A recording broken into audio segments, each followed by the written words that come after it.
हमारी एपिसोड के स्टार्टिंग में हम एक डंजन को देखते हैं जहाँ पे डंजन के अंदर वहाँ पे एक वॉरियर रहता है जो बहुत घायल रहता है और एक हीलर उसको उठाए रहता है, उसको सहारा दिए रहता है। तभी वो वॉरियर गिर जाता है। वहाँ पे जो बाकी के हीलर्स रहते हैं और लोग रहते हैं वो कहते हैं कि ना जाने यहाँ पर कितने लोग इस तरह गिरे हैं और ये बेचारे हीलर्स भी अपने इन हीरो के पास जो मानर था वो भी ख़त्म हो रहा है। तभी वो जो वॉरियर गिरा रहता है वो कहता है कि ये सब ठीक है, ये सब ठीक है जब तक हमारे साथ हमारे वॉरियर वन है। तभी हमें उस वॉरियर वन को दिखाया जाता है जो एक काफ़ी पावरफुल वॉरियर लग रहा था। वो उस बंदे की तरफ देख के कहता है कि कोई बात नहीं, जब तक तुम यहाँ तक तुम्हारी आवाज़ आ रही है इसका मतलब तुम सही हो। और वो उसको ध्यान रखने को उसका बोलता है और वो लोग आगे तरफ जाने लग जाते हैं। तभी हमें स्टोरी बैक दिखाई जाती है कुछ समय पहले की, जहाँ पर इस डंजन में टोटल 74 पर्सन आ रहे होते हैं, लेकिन अभी के वक्त यहाँ पर सिर्फ 34 हैं इस वन वॉरियर को जोड़कर।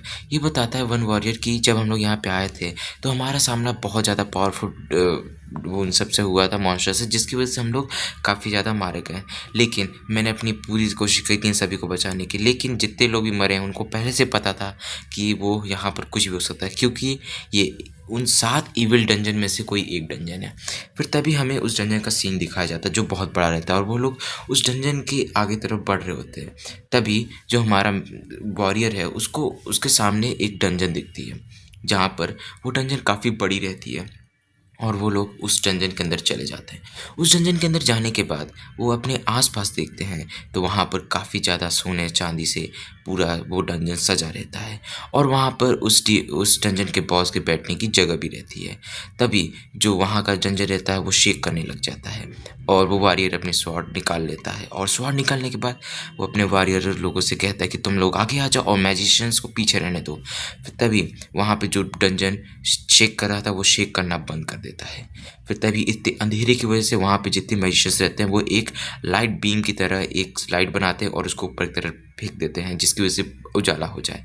तभी जब वो लाइट ऊपर जाने लग जाता है तभी हमें एक मॉन्स्टर की आग दिखाई जाती है। उस मॉन्स्टर की इतनी बड़ी आग देखने के बाद जो हमारा वन रहता है वो काफ़ी ज़्यादा डर जाता है और जब वो मॉन्स्टर अपना मुंह खोलता है तो वो सभी के सभी देख के हैरान हो जाते हैं कि ये मॉन्स्टर कितना बड़ा। और वो जो हमारा वन रहता है वो चिल्ला के कहता है कि चलो यहाँ से भागो और वो लोग वहाँ से भाग जाते हैं। तभी हमें उसी डंजन का दूसरा सीन दिखाया जाता है जहाँ पे एक स्केलेटन मॉन्स्टर रहता है। वो उसी मेन मॉन्स्टर को बोल रहा था कि तुम बस यहाँ पे सो रहे थे और तुम्हारे सिर्फ थोड़े से मुंह खोलने की वजह से ही ये सब डर गए। तभी वो मॉन्स्टर कहता है कि मैं सिर्फ 2 चीज़ से परेशान हूँ, इन ह्यूमन से और अपने फैट से।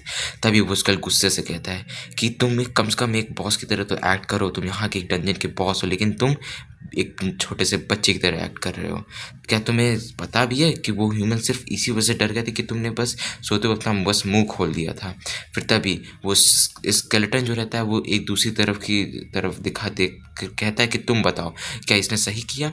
फिर तभी वहाँ पे एक लड़की रहती है जो कहती है कि क्या सच में इन्होंने बस अपना मुंह खोला और वो सब लोग डर के यहाँ से भाग गए।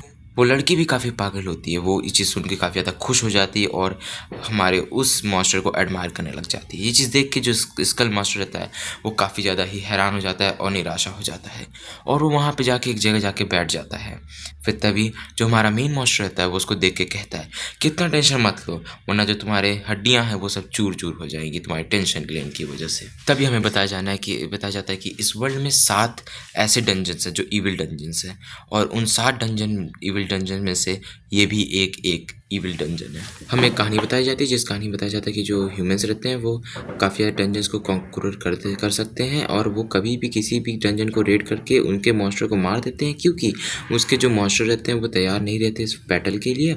और इस तरह से जो ह्यूमंस रहते हैं वो एक बहुत बड़ा सा एम्पायर खड़ा कर देते हैं। लेकिन कुछ ऐसे भी डंजन्स थे जिन्हें ह्यूमंस क्लियर नहीं कर पाए और वो डंजन्स इतने पावरफुल थे कि वहाँ पर बहुत ज़्यादा लोगों की मौत हुई हैं और वहाँ के जो डीमन किंग्स हैं वो भी बहुत ज़्यादा पावरफुल है, वहाँ के डंजन बॉस। और वहाँ पे जो डंजन्स थे वो क्लियर नहीं हो पाए, इसीलिए उन्होंने जो ह्यूमंस थे उन्होंने उन सब डंजन्स को अनक्लियर कर दिया। लेकिन उन सब में से एक डंजन था, उन 7 में से जिसे प्रोमिनेंट डंजन कहा जाता है। जो अभी आपने जो डंजन देखा वही इस डंजन की बात कर रही है। वहाँ पर जो लेफ्ट साइड जो गार्ड करता है उसका नाम है री, और जो मिडल में गार्ड करता है सेंटर में उसका नाम है रेड्रिक। ये वही स्कल वाला पर्सन रहता है जो उस डंजन बॉस को सुना रहा होता है। लेकिन अभी तक जो डंजन बॉस है उसको किसी ने नहीं देखा। माना जाता है कि वो एक मिथोलॉजी, एक किंग है। इसका मतलब वो एक मिथोलॉजी का एक डीमन है जो कईयों सालों से उस डंजन में रह रहा है। और तभी हमें एक लड़की दिखाया जाता है जो बुक बंद करती है। ये और कोई नहीं, री रहती है, और वो इस सब बुक में यही सब लिखती है, और वो उस जो डंजन का बॉस रहता है उससे कहती है। ये जो झूठी कहानी है ये मैं लोगों में तो फैला दूंगी, इससे वो लोग यहाँ पर आना बंद कर देंगे इस डंजन में।